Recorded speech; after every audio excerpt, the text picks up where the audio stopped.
Good evening, everyone, and welcome to church and to St. Peter on these always interesting occasions in 2020. It's great to be with everyone, both everyone that is in the church here this evening, but also we realize there's quite a number of folks that are also streaming. So again, good evening and welcome. My name is Fred Bindanya, and I'm a member of the Acts core team. Whether you're part of the Acts community, have been on an Acts retreat, or have not, we're thrilled you're with us tonight. We, again, have a number of folks that are here, and one of the things that we're doing in these interesting times is intentionally looking for opportunities, different events to build community and to bring us together in intentional ways that allow us to connect and allow us to build faith and fellowship and, again, community. This evening, we're blessed to have Father Paul with us to talk about a key topic, of forgiveness, which in this day and age is, I think we can all agree, very timely, and it's something that we can always do a better job at. So for me, I have a number of questions and thoughts, and I hope you do too. With respects to questions, for those that are here in the church with us, at the end of Father's talk, maybe after about 25 or 30 minutes, we'll open it up. And we can either, probably for safety reasons, take just a hand raise, and we'll ask questions through that format. And then for those that are online, I'll remind you really quickly what that email is. If you'd like to if you have a question at the end of Father's talk, just email events@stpeteractscommunity.org. That's events@stpeteractscommunity.org, and we'll be facilitating those questions after the talk. So without further ado, we'll pass it over to Father Paul.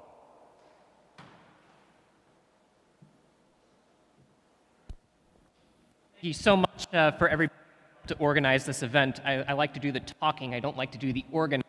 So thank you to Fred and to all of the Acts team for helping put this on. I know several times in my life I've heard homilies on forgiveness.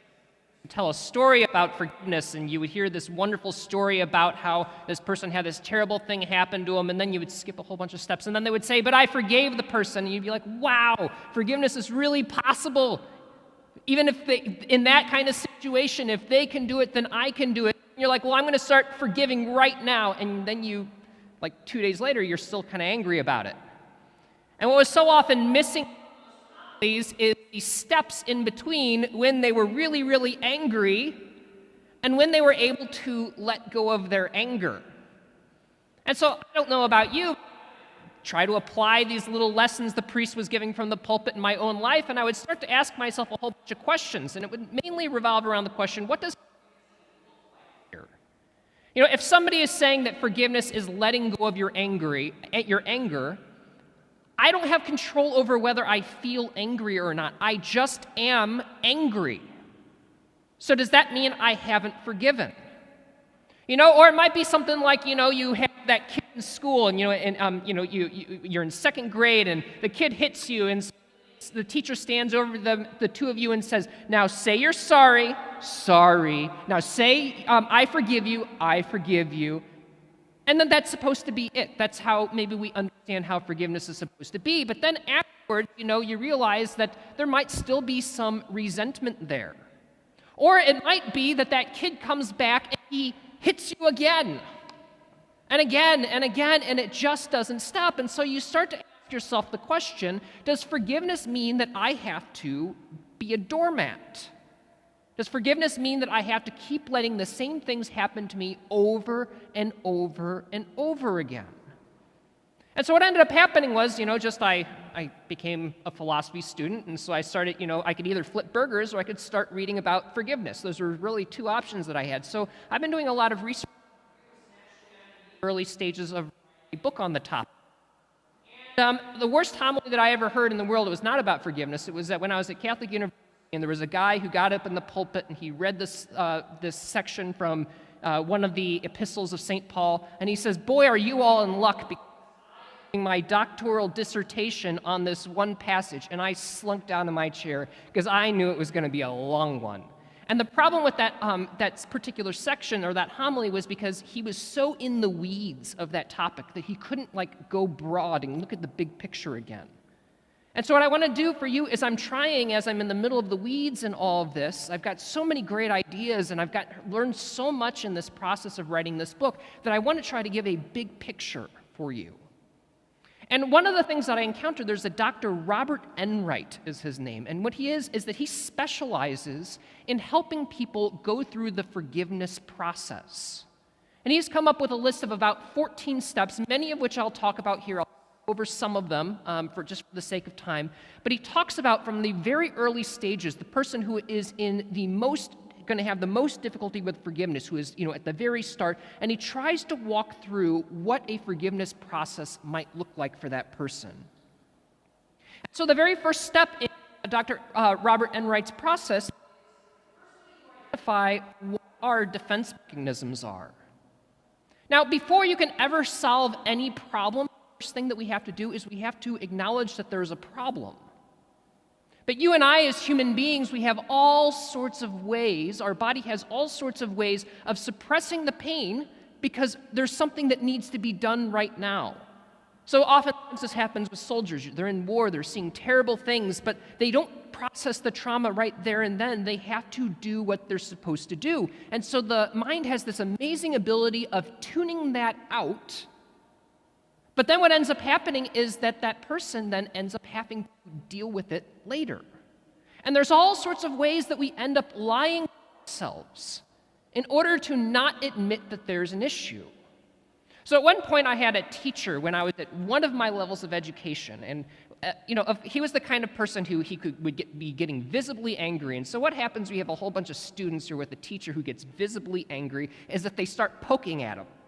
And he was very easy to poke, and it would be about a month cycle where he would be fine, and then you would just see like the veins starting to stick out in his forehead, and he would start to sweat during class, and you could start to see the first signs of him having a blow-up would be where he would start picking one of the kids in the class who was picking on him, and he would say something that was supposedly teasing the kid, and yet it was the God-honest truth of what he thought.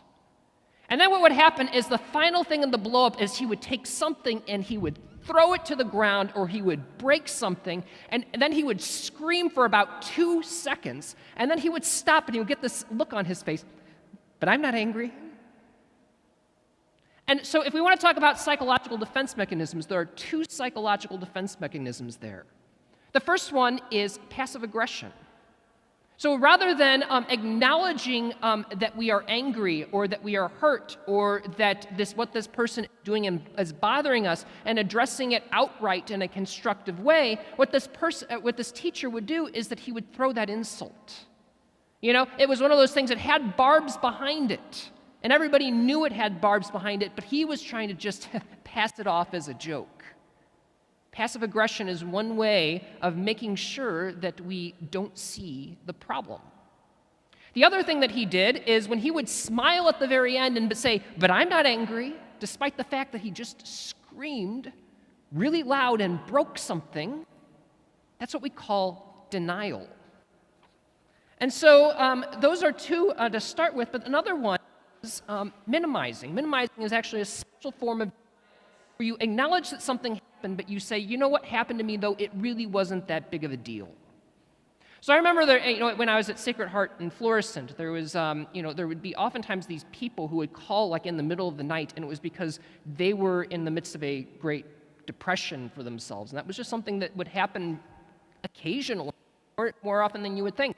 And so at 2 o'clock in the morning, some man gave me a call, and he was talking about how his wife was just about to leave him because of a number of problems, but among them being his alcoholism.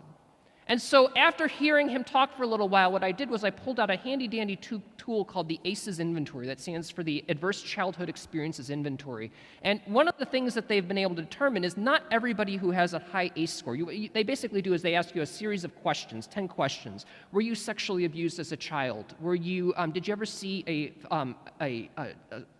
were you ever beaten as a child? Did you live in unclean conditions? Did any of was there alcoholism in your immediate family? Did one of your parents ever go to jail? Those kinds of questions. And the higher the answer to your ACE score determines a whole. Everybody who has a high ACE score winds up in a high security prison, but everybody who's in a high security prison has a high ACE score. And so, among other things, but what ended up happening was I started going through the ACE inventory with this man, and this man, of any person that I have personally met and done this test with, had the highest score that I've ever seen. He had a 9 out of 10. And so I started asking him about the particular parts about his life and just about constantly him and belittling him. And he was very active in blaming his mom and giving her responsibility, but when I started asking him about his father, he loved his father. But what ended up I heard with his father was that his father was never around because he was a trucker. And then when he would come home, his father would drink himself silly, and when his dad was not able to ever protect him. And so what's happening, trying to get this man to see, is you can maybe see some connection between his father's alcoholism and his own alcoholism. And I said, you know what, if you aren't able to say that you are angry with your father for not protecting you and for being an alcoholic, if you cannot give him responsibility for what he did to you, how can you take responsibility for your own alcoholism? And so what ended up happening was we got to the point with this man where we asked him to stop minimizing that form of denial of what was going on in his life. And then finally, and this was pretty common because it looked like forgiveness, but it's not. It's the kind of person who they have all sorts of bad things done to them, and so what they say is they say, you know what, I'm going to put on a really good face and I'm going to be really, really kind to this person. And you know what, kindness is a great thing if it's coming from the right place. If there's a seething anger underneath the surface and a seething wound, and we're not addressing the problem because we're papering it over with how we think we should act rather than addressing the thing underneath the surface, that's what we call a reaction formation. And the reason why this is a problem is because, once again, if we don't tell the truth to ourselves, we aren't actually dealing with the problem. So that's the first step. It's to be able to identify how you're lying to yourself, what your defense mechanisms are. The second step is to actually tell yourself the truth, that you are angry, that you are hurt, and to be able to, and when you show your anger, to be able in some way to put responsibility on that other person. And actually, when people experience it for the first time, it feels like they're actually going backwards in their forgiveness process, because before, when they hadn't recognized their anger, they felt fine. And then when they go to the step of acknowledging their anger and it bubbles to the surface, all of a sudden they realize, I'm not okay. But here's the thing, is when Jesus talks about forgiveness in the Gospels, over and over again, what does he analogize forgiveness to? He analogizes it to forgiving a person their debt. How can you forgive a person their debt unless you understand how much they owe? And so what this step is giving responsibility to the other person, of kind of digging down underneath the surface and seeing exactly what the damage was done. This is actually a moment of the virtue of humility. The virtue of humility is knowing the truth about yourself, and in its highest form, it's being able to see yourself as God sees you, as no better than you really are, and no worse than you really are. And if you're able to stop lying to yourself and start telling yourself, step towards humility. And why do we lie? Why try to pretend that we're fine when we're really not? Maybe you could say that the root of all of that is pride. And so humility is a way of fighting against that. And so I want to distinguish then, there's two kinds of anger that we need to realize and we need to see, to delve into and see what we have. Because there is a good form of anger and there's a bad form of anger. The good form of anger is, it's called the emotion of anger versus the sin of anger. And in fact, these two things are so from one another that the church traditionally will give the sin by a different name, which they call wrath. Because I don't know how many times people have walked into my confessional and talk about how they're angry, and yet what they're describing is the emotion, which is fine and natural, as opposed to the sin, which is not.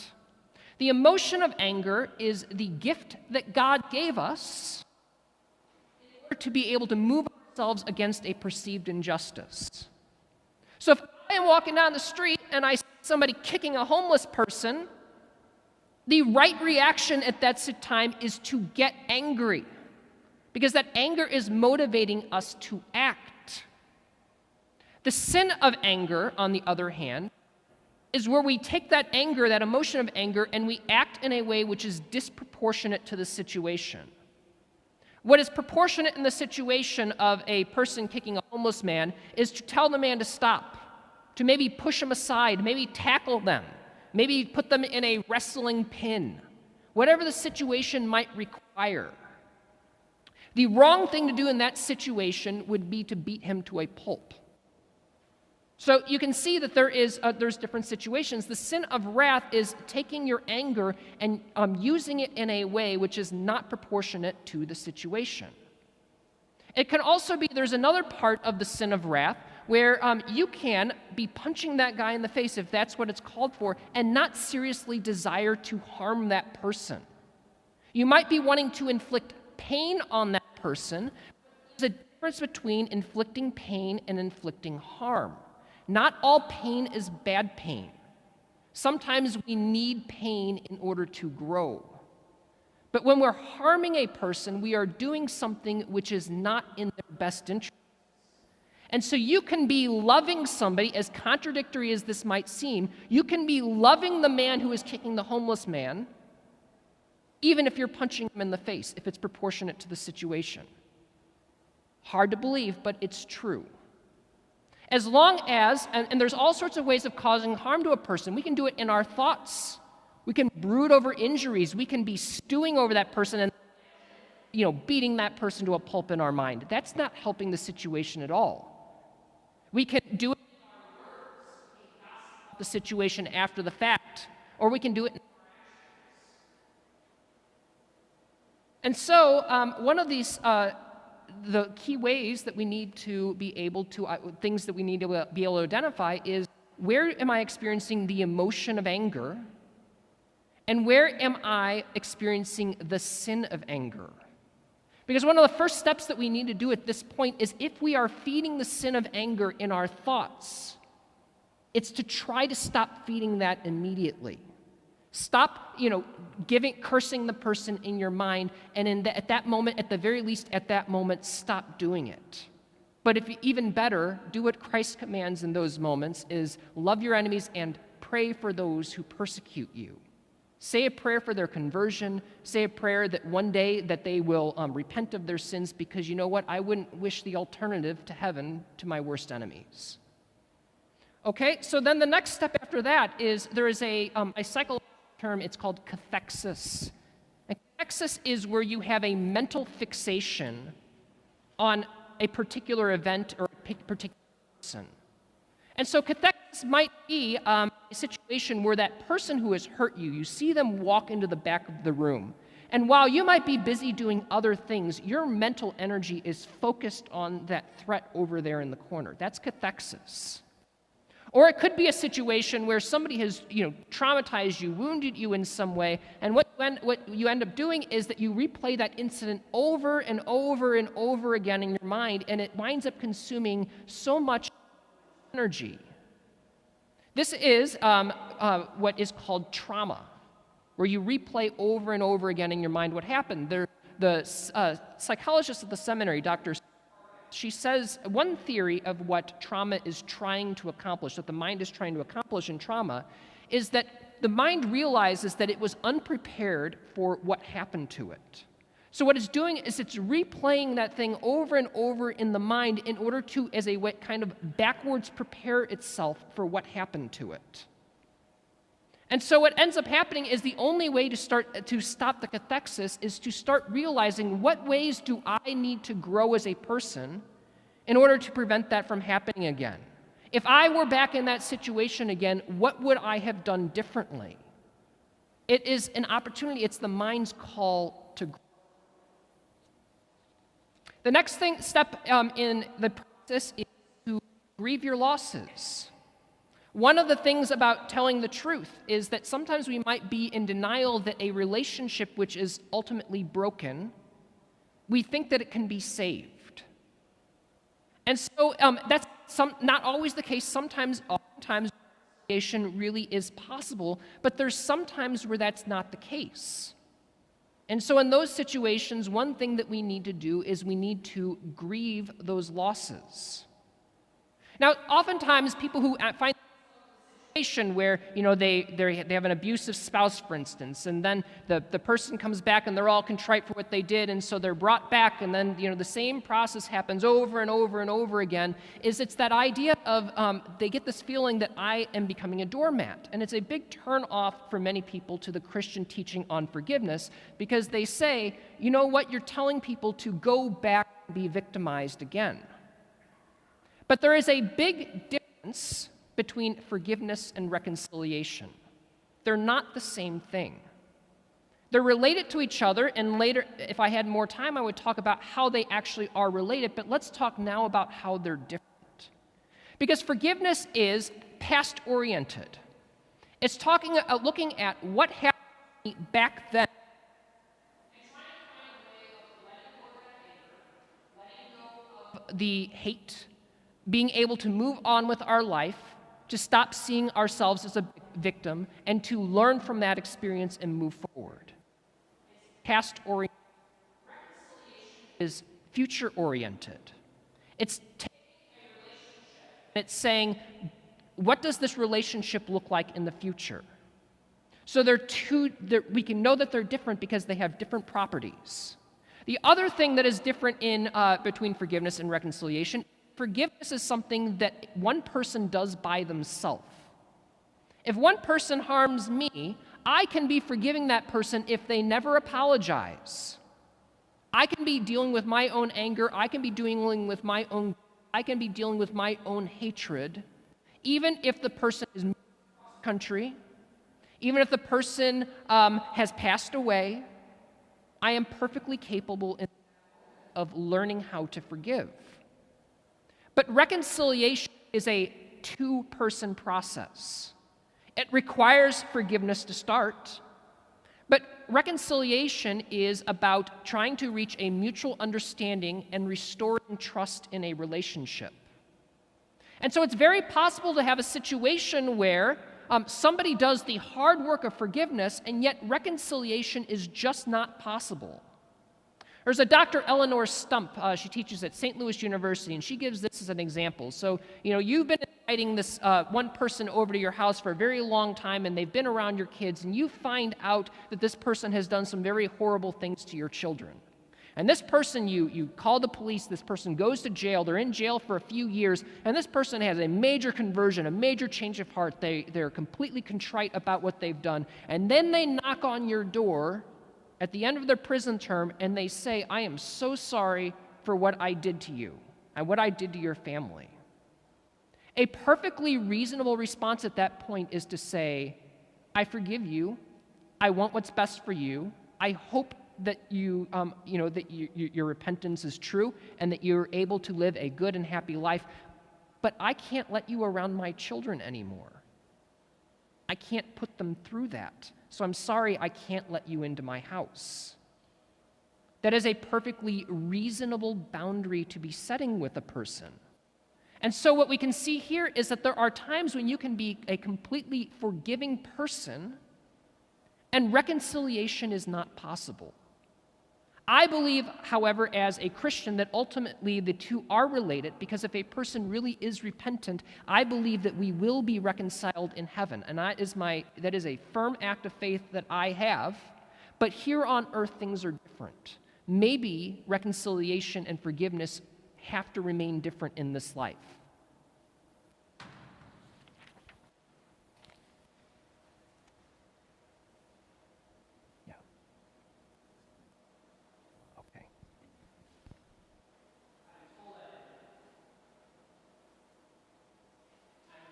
Been told I've been cutting out a lot. Actually, I can hear myself a lot better already. All right. Okay, so then after, this is kind of like this for all the steps I've given so far, this is the delving process. This is kind of, again, uncovering exactly what the loss was, of giving responsibility to the other person who has hurt you. And the real forgiveness, the process of forgiveness, begins with making a conscious decision to forgive a person. Now, here's the thing, is that when we talk about forgiveness, we're actually talking about 4 different things. When oftentimes priests will talk to us in homilies about forgiveness, what they usually are talking to us about is the completed process. And so that's where we get this idea that forgiveness means that we have let go of our anger, that we've let go of our hatred, that we've been able to move on with our lives, that we've been able to grow in a certain way. And that's a very good and that's a very high standard, and yet it is only the end of a process. So that's the first sense that we're talking about forgiveness. We're talking about it as the end of a process. The second way that we talk about forgiveness is as the process itself. It's about going through all the steps that we're talking about, and that's something that takes a long time. And so I can be saying that I have not reached that final goal yet, I haven't forgiven in that sense, and yet I am forgiving the person right now. It's possible to say both. But then the third way that we can talk about forgiveness is the active choice that we make to start the process in the first place. And so we can actually say, when we have made that choice, that we have forgiven the person. And so if we're in the middle of the process, we can say all 3 are true at once. I have forgiven the person because I have made the conscious choice. I am forgiving the person because I am walking the path. But I have not forgiven them yet because I'm not done yet. And I will tell you that when Jesus is talking about the command to forgive, what he is talking about is that you are walking the process. If you are not there yet and you are not complete, that's okay. Keep walking. But then I said there are 4 different ways, because what will end up happening in your process of forgiveness is that just like grief, where you can be walking along and you can some days be just fine and not be experiencing your grief at all, and then all of a sudden you see that sight, you hear that sound, and it reminds you of the loved one that you lost, and then all of a sudden the feelings of grief and the feelings of sadness just wash over you. Forgiveness often happens in the same way, or the feelings of anger that come from the hurt, is that we could be walking around and we could be doing just fine, and then the feelings just come out of nowhere. And rather than being a setback, what that actually is at the moment is that is an opportunity to renew the promise of forgiveness that you have made in the first place. And how do we end up doing that? How we do that is in our mind we choose, instead of thinking ill of the person, talking ill of the person, or doing ill to the person, we choose at the very least not to do those things. And when in the later stages of forgiveness, what it might even turn into is feelings of feeling sorry for that person. Maybe even feelings of empathy for that person, realizing why it was that they acted the way they did, why it was that they got to that stage in their life that they were hurting other people, and maybe we feel a kind of empathy for them. And if we really get to the later stages of heroic forgiveness, maybe we might even experience goodwill towards that person, wanting what's best for them. But in those moments where we experience that anger, forgiveness, it's that step that we take in those particular moments of renewing that initial promise that we made to begin the journey in the first place. And so the next step, the first step of actually forgiving a person, is to make the intentional promise to yourself that you will start this process. The first stage in the forgiveness process, where we actually start walking forward after we've made that initial promise, is to try to view the person who harmed us in context. If you remember when I was talking about the emotion of anger, the definition that I gave is that it's the emotion that God gave us to react against a perceived injustice.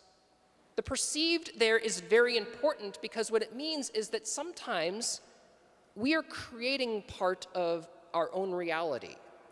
It might very well be the case that the person did everything that we thought that they did, that our perceptions are in line with reality. But what we so often do, and where we so often go wrong, is that so often we misread what the person's intentions were. And so, for instance, there is a young woman that I talked to once, and she was in a situation where her mom was going through a lot of difficulties at that particular time in her life, and the daughter did not know any of these things. But all she saw was that her mother was yelling at her in the car and screaming at her for being late and doing all these different things. And at this particular point in the time, it was really, really painful for the girl because she was suffering from some very severe depression. And she had just gotten back from a sports practice that day and had just been cut from the team, and she was just very, very low. And so when she got into the car, her mom was yelling at her the entire way home, and she said to her mom at that moment, "Mom, I'm so sorry that I was late. I'm so sorry for this. I'm so sorry for that. The reason that I am this way right now is because I feel like I'm going to take my own life." And the mom, in a bad moment, she was so angry that she didn't and couldn't hear what her daughter was actually saying. And so she just pressed ahead and continued yelling. And that young woman ended up carrying that with herself for a very long time. And so years later, she was with her boyfriend, and the feelings of depression started to come up again. And her boyfriend asked her the question, "Have you ever had these suicidal thoughts before?" And what ended up happening was then all of a sudden this flood of emotions about her mother came up, and she had to start going through this process of forgiving and everything like that. And one of the things that she eventually realized as she looked back at her mom at that period of her life, knowing what her mom had been through, she realized at that point that her mom was suffering from some very crippling back problems. And it was making it really hard for her mom to sleep at night. And the reason why her mom was harping so much about being late was because if she was late, then the mom was going to, this was before cell phones, she was going to have to get out of the car and try to find her daughter, which hurt so much. And so what ended up happening was it didn't excuse what her mom did, but it provided a different context. Her mother wasn't saying these things because she was a horrible person who wanted to hurt her daughter. She was saying these things in a moment of weakness when she herself was in a lot of pain. And so again, it doesn't excuse what happened, but it allowed her to see her mom in a different way. It allowed her to perceive the situation with a fuller view. The next thing would be is maybe even being able to develop a little bit of empathy for the person. And so maybe the end result of the story that I was just telling you is maybe this young woman would be able to put herself in her mother's shoes and think to herself, what would happen if I were in that situation? How do I react when I'm tired, when I'm in pain? Am I always been the best person? What would I act like if I were in that situation?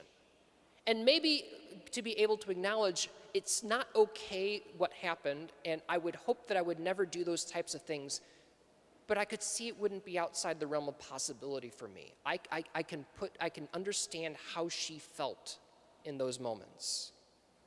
Okay, to try to kind of wrap up some of these other steps, just real quick, the next thing that we can do is we can realize the need that we have for forgiveness in our own life.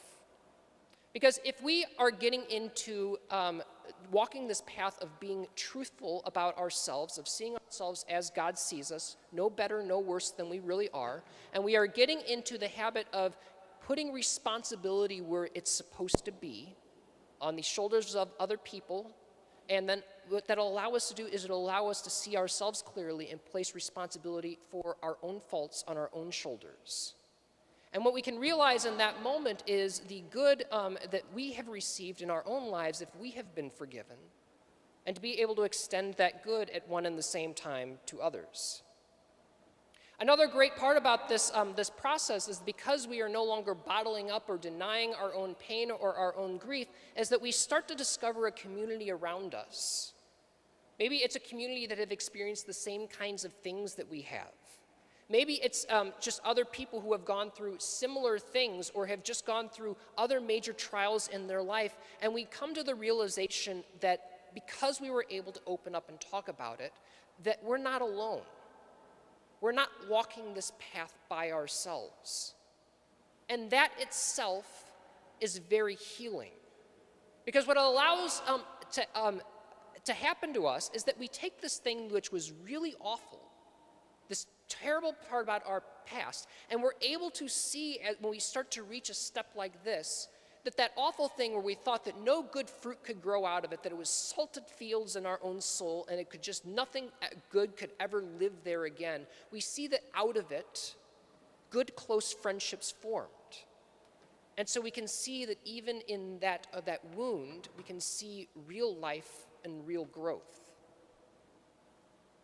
And then finally, what ends up happening as we go through this, and we have gotten to the point where we stop feeding our anger, that sin of wrath, is eventually what ends up happening over time is that our experience of anger gets lesser and lesser and lesser over time. And the times when we need to fixate our thoughts on that event, it gets lesser and lesser and lesser over time through these acts of being able to talk about it, through these acts of being with a community which is able to show us love and support, and by refusing to react to these thoughts of the harm that the person has done this, not returning like for like in our own mind. What will eventually end up happening is that the emotions of anger will begin to subside. And again, at the very end, if we are very lucky, we might even start to experience goodwill towards this person. And I think, brothers and sisters, in the end, maybe in this life, that the goodwill and the reconciliation may never happen. Maybe it's just, it could be because the situation was just so severe and you started it so late, the process so late in your life, or there's just so much to unpack that you're never able to get to that point. And if that's the case, I just want to tell you, the good news is that's okay. You're still fulfilling Christ's commands because you are still walking the road. But the other good news about the Christian life is that we are never going to walk out of this world crippled. What's going to end up happening when we get to heaven is that Christ is able to make all things new. He's able to bring life where there was death. He's able to bring reconciliation and goodwill where there was none before. And so if we're working here on earth to be the type of person who is going to be capable of that kind of life in heaven, that's desiring that kind of life, God's going to make it happen. And so what we believe, though, is that here on earth, we are walking that path. We are making sure that we are walking towards that period where we can actually show goodwill and reconciliation to people, because ultimately that is what we are aiming for in heaven.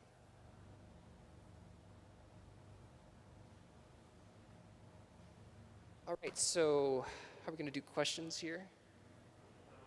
Yeah.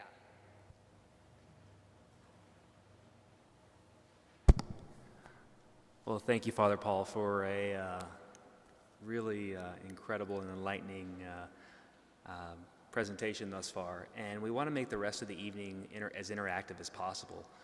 So for those that are here in the church, if you have a question, what I would say is just raise a hand, and we'll try and Father Paul will answer questions as he sees them. And then for folks that are streaming online, which we've got quite a number, it's really great to see how many folks are engaged this evening. Either go to the email that I mentioned earlier, I'll mention again, or the Facebook chat. You can enter it through that mechanism as well.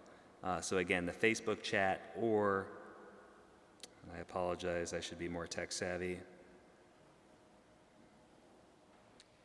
And how I'll do it down here is that Let's just say the Facebook chat. What I'll do down here is I will walk towards you, I'll listen to your question, and then I'll repeat the question so that it gets caught by the microphone, so that way we won't have to share microphones. Do we have any questions?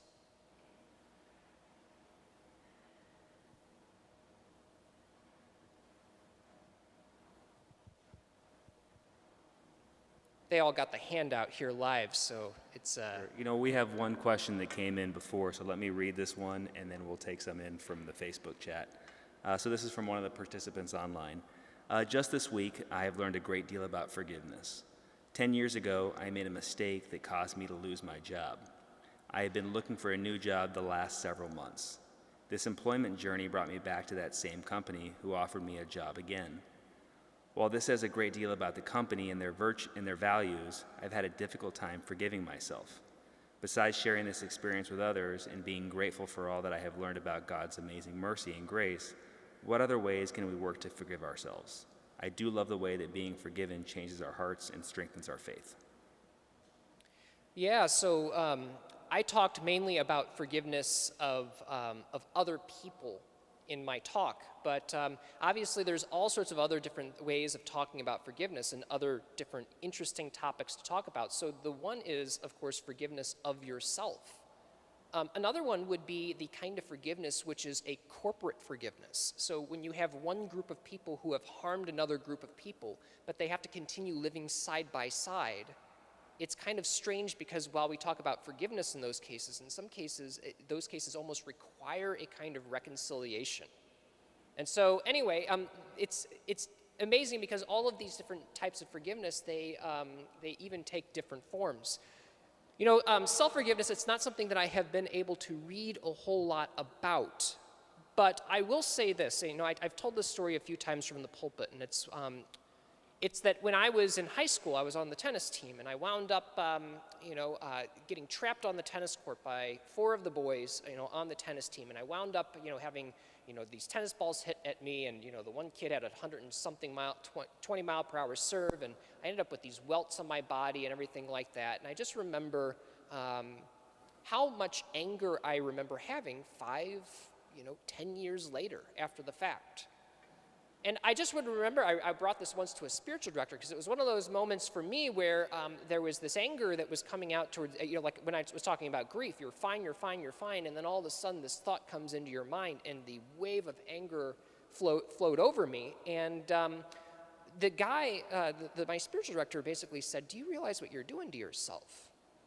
And it was really the first time because this is one of my self-defense mechanisms, is that I tend to intellectualize or to put the pain outside of myself.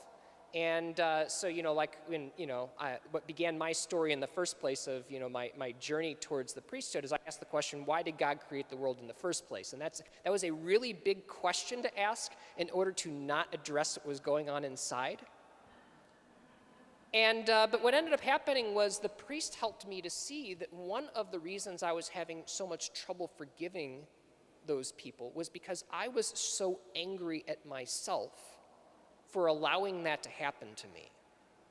Now, in one sense, you know, it's like, well, you can't blame yourself because it was those boys' fault, and yes, you give those boys responsibility, but I realized that there were so many different moments along the way where, for instance, I could have typed in 911 to my cell phone and said, if you walk onto this court, I am pressing call.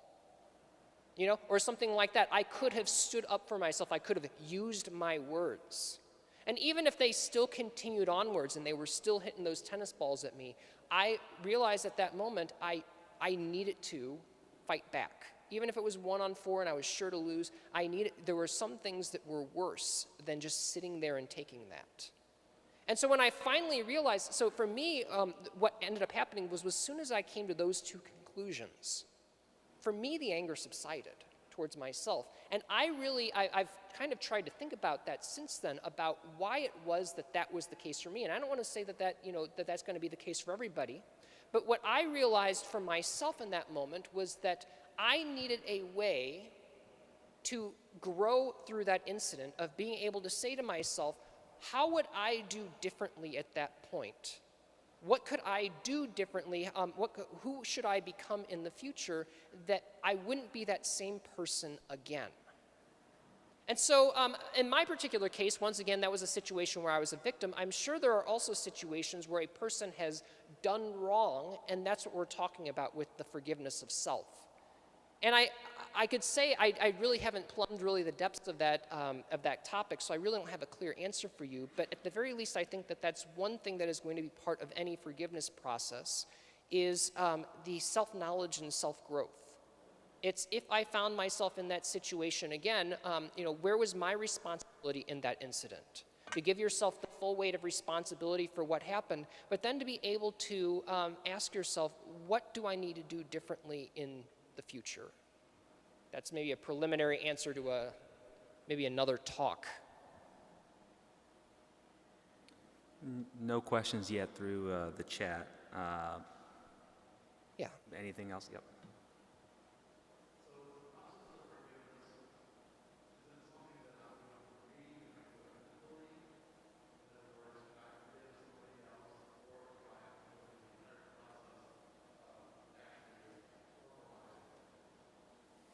Yeah, that's a good question. So the question is, to repeat out loud and give me a thumbs up if I'm repeating it correctly, is that is the forgiveness process something that I can do in my head by itself, or is the forgiveness process something that I need to verbalize to the other person? So in other words, to be able to go to that person and be able to say, here is what you did. And I would say that it depends. Because actually one of the things that I talked about, I used the word process here, but actually what Dr. Enright says, and what is eventually, I think, more correct, is that it's actually a virtue.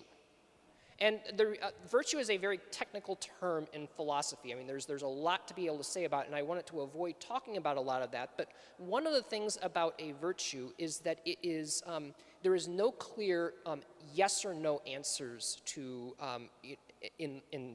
in the end. What the virtue is what the virtuous person would do.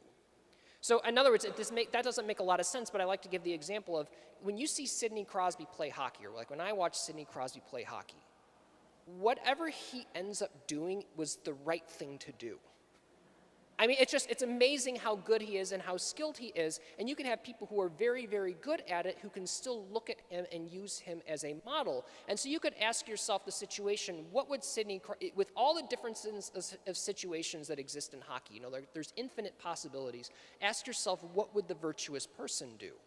And so what might end up happening is there might be a situation where there is a real chance at reconciliation. That might be a good reason to go and to talk to that person. And to be able to then lay out in a patient way exactly what it was that happened to you. However, I actually finished reading an article, and the article was about when people approach other people about, you know, you did this to me or something like that. They were saying, is there a way of doing it which is going to have a greater chance of getting an I'm sorry? And the unfortunate thing about approaching a person is oftentimes what the person is trying to do when they're approaching the other person and giving that responsibility to the other person is that there is a sense of their own dignity and their own worth that they're trying to, you know, I've been under this person's thumb for so long, and I'm trying to get my person's thumb and stand on my own 2 feet, eye to eye with this person as an equal, and have this conversation with them. But what ends up happening is because they've been down here so much, when they're rising up and they feel like they're standing eye to eye with this person, what it oftentimes ends up coming out with is it ends up coming out like this to the other person who is receiving this information, it feels like you're standing over them. And they say that if we come out with the more direct we are, the more that they're going to get defensive and the less that we have any chance of actually getting an apology. And it's kind of tragic, but it's just the reality of the situation. And so what they say is that the best way to get an apology is to take a very indirect approach of being able to say something like, hey, you know, here's what you did to me in the past, and, you know, and everything. I've done a lot of work on it and everything like that. And, you know, hey, you know, all's forgiven, you know, that kind of thing. But the problem is that that's often not what the victim wants. And so it's a very tricky situation because in those situations, because it really depends on what your goals are and what you and what outcomes you're trying to work towards. Because it might be a situation where it might just guarantee that reconciliation isn't going to happen. But if reconciliation is going to happen, unfortunately, it's on the victim's back to make it happen and how they wind up approaching the situation. And that's oftentimes feels too unfair for a person who's been victimized to have to do that, and so maybe find a different way and just not talk about it at all. So I mean, again, there's all sorts of different possibilities, and it's very situation dependent, and a lot of it depends on what the needs of the victim are in that situation. Does that make sense? Okay. We did have a question come in through the email. Forgiveness in this life may require boundaries. for safety, for example, with someone who may hurt you. But the gospel also talks about turning the other cheek, to give your tunic if someone should take your cloak. How do we reconcile boundaries with this gospel? It's a great question. So when we're talking about the examples that Christ gives us, he gives us 3 examples. The first one is turn the other cheek. The second one is when they ask for your cloak, give them your tunic. And the third one is if they ask you to go a mile with them, go with them for 2. I just want you to take a look at each one of these examples. And first of all, when somebody strikes you on the cheek, are they typically after your life? No. Because actually in the word in Greek it can be one of 2 things. It could be punch on the cheek, but mainly the way it's used is slap on the cheek. It's kind of like when we use the word hit. It's kind of ambiguous when you say that somebody hit somebody else. It can mean a whole lot of different things, and that's the word that's being used there in the Greek.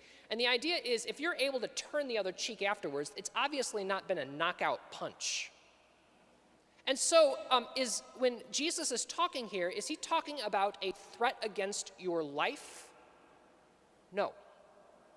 If somebody is taking your cloak, are they trying to empty your bank account? Are they trying to rob you for everything that you're worth? And the answer is no.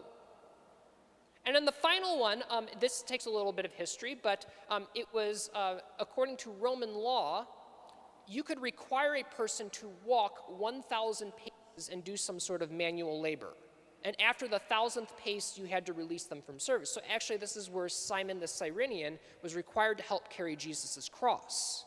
And that was considered very demeaning. I mean, you can imagine, because it was basically you were being forced into slavery for half an hour to an hour. And so what Jesus is saying here, because if asking you to walk 1,000 steps, that is, yes, an offense against your dignity, but is it an offense like against your humanity? Probably not. Is it something that is taking away all of your time? It is so time intensive that it is taking away your ability to feed your family? Not that either. And so when Jesus is talking about those 3 examples, what oftentimes people hear is they hear him saying, you should never set boundaries with anybody. When in reality, the things that Jesus are talking about are minor offenses against ourselves, our property, our time, and our dignity. But Jesus says nothing about when somebody pulls a gun on you and is about to shoot you or your family, then let them do it. I don't see that as an example.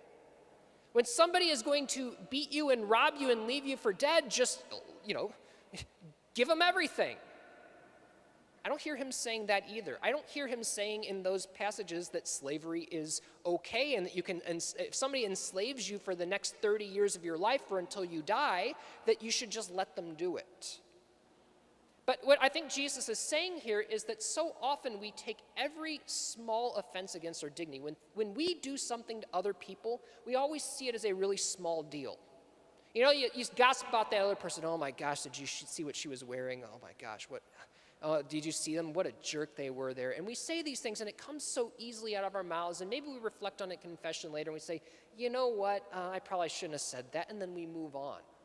But boy, when those same exact things, when we hear that somebody has said them about us, what happens is that we don't just go and say that was a small deal. It gets elevated. And so what ends up happening is, under the concept of an eye for an eye and a tooth for a tooth, the idea was that you should never, justice never is allowing you to do more to the other person than what they did to you.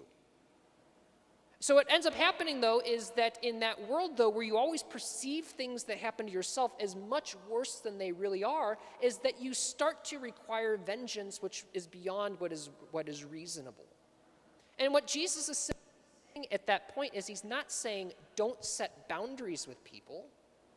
What he's saying at that point is there are some times when you can just let go of slight offenses against your dignity, or slight offenses against your finances, against your money, or slight indignities against your time. There are some things that you can just let go.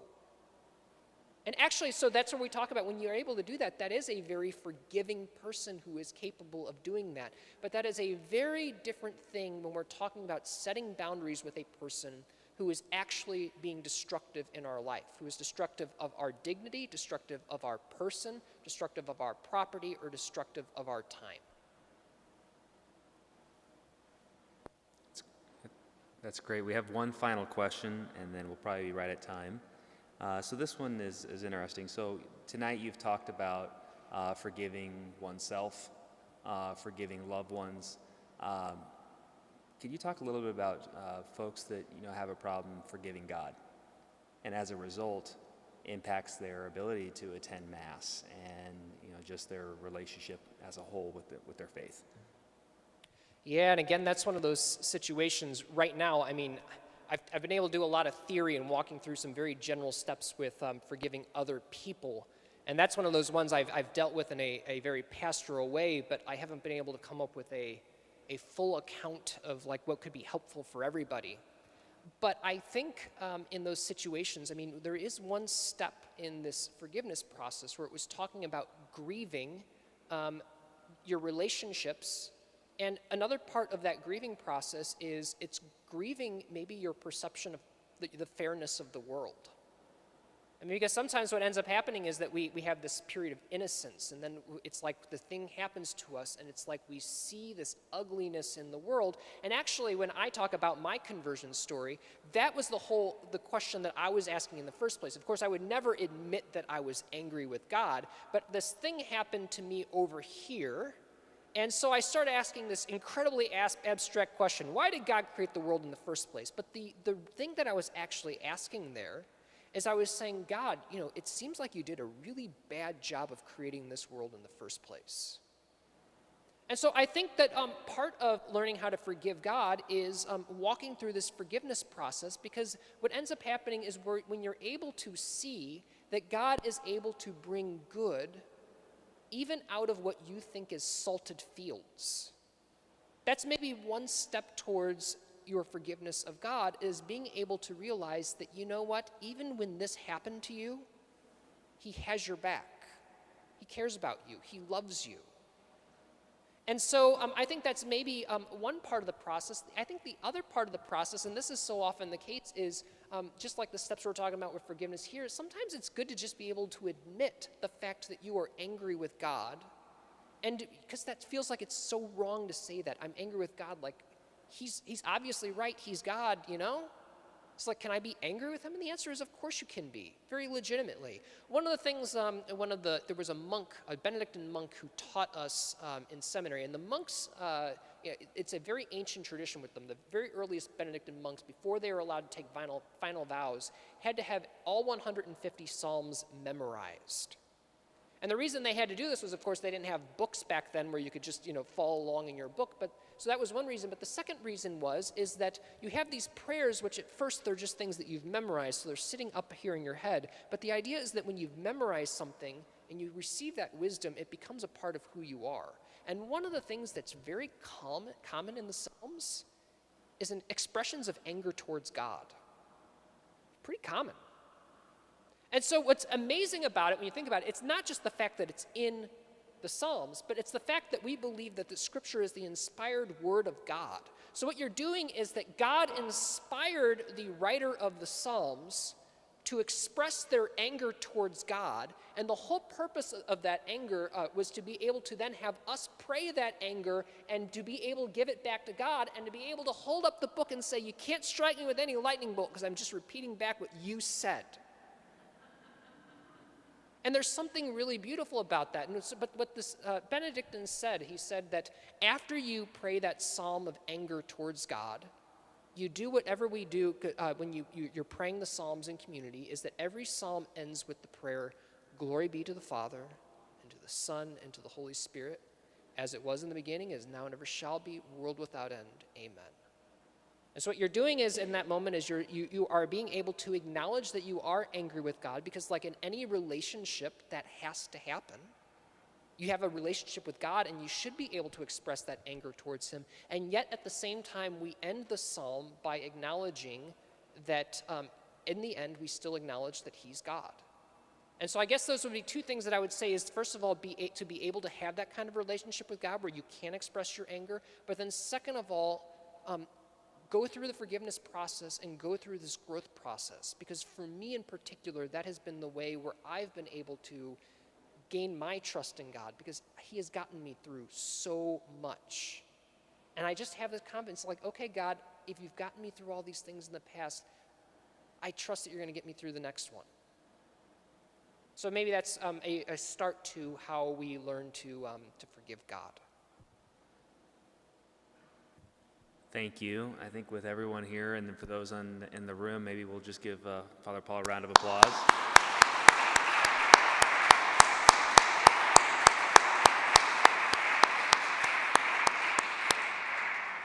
So one last thing before you tune out or you walk away is that I had an ulterior motive for this talk.